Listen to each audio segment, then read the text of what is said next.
Ako na ang natira sa mga kawasan. Mag-isa ko lang. Bago ko bibigyan ng 10 minuto na ebanghelyo, ibigyan ko muna ng kahulugan ang pangalan ng sentro na ito. Ang sentro na unidad inevitable ay salitang Espanyol na sa Tagalog ay ang samahan di maiwasan. At sa Ilocano naman, titimpuyo at imalakpudan. Yan ang kahulugan. Sangayon dito sa Biblia, mayroong pakahulugan ang salita ng sentro na yan. Sa mga sumasampalataya sa ating Panginoong Jesucristo, ganito ang nasusulat ng ayon sa sulat ni San Pablo sa mga Hebreo ay ganito ang ating pamabasa, mga kapatid. Sa Kapitulo 10, versikulo 25, ganito ang sinabi. Sa Ilocano verso sabi, ating tayo-baybayan. Kung may pananampalataya ka na, hindi mo na baybayan. Hindi mo baybayan. Ating mo baybayan kami ipanagbitimong tayo kasi ka daw yan na ilang suma. Nudikot, bibin, nalagad tayo ng nangruna kapag nalapit tayo. Mga sasidog, hindi ano ito. Yung hindi makakaiwas sa samahan ay walang iba kung hindi ang may pananampalataya. Yung walang pananampalataya, iiwasan niya yan. Pero kung may pananampalataya, hindi na niya maiwasan dahil gusto niya magkaroon ng buhay na walang. Kaya, launibag, pinipita. Pupunta naman tayo ngayon sa tema. Ang tema ng ating lundoyan ngayon sa anibersaryo na 70th anniversary ay ganito, basahin natin. Dito sa Ebanghelyo ni San Mateo, ganito ang ating mabasa. Mga kapatid, Mateo Kapitulo 4, versikulo 4. Ng Isos simongbat, sumagot daw. Ng Isos simongbat at kinunana, at daan ay surat saan lang kami tinapay di bagbiyak yung tao no degat iso amin na sa upurmo iniwan itibis. Hindi lang daw sa magitan ng tinapay nagbubuhay ang tao ng hindi.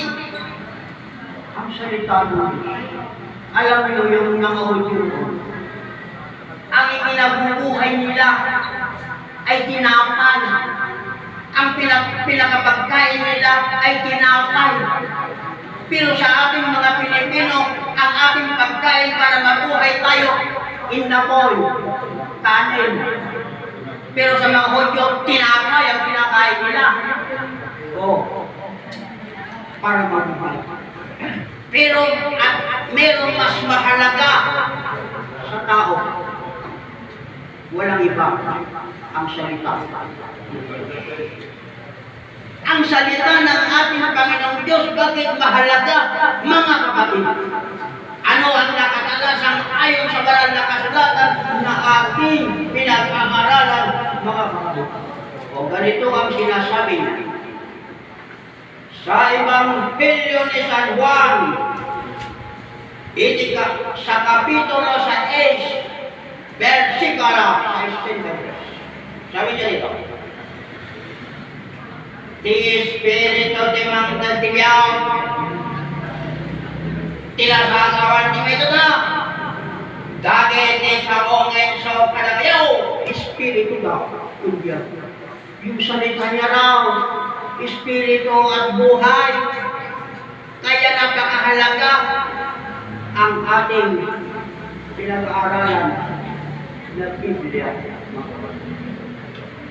Ang King James Version ay merong 66 books at ang Catholic edition naman ay merong 70 books.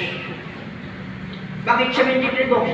Eh, yung King James Version, binawasan ng mga protestante, pinalis. Kaya, 66 books na lang. Pero ang otorisado na ginagamit natin ay ang King James Version. Ngayon mga kapatid,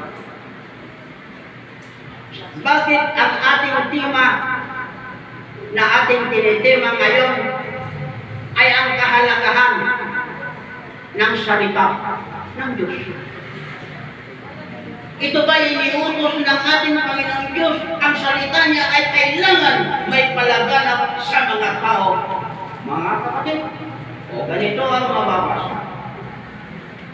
Sa Ebanghelyo ni San Marcos sa Kapitulo 16, versikulo 15, ganito ang ating mababasa.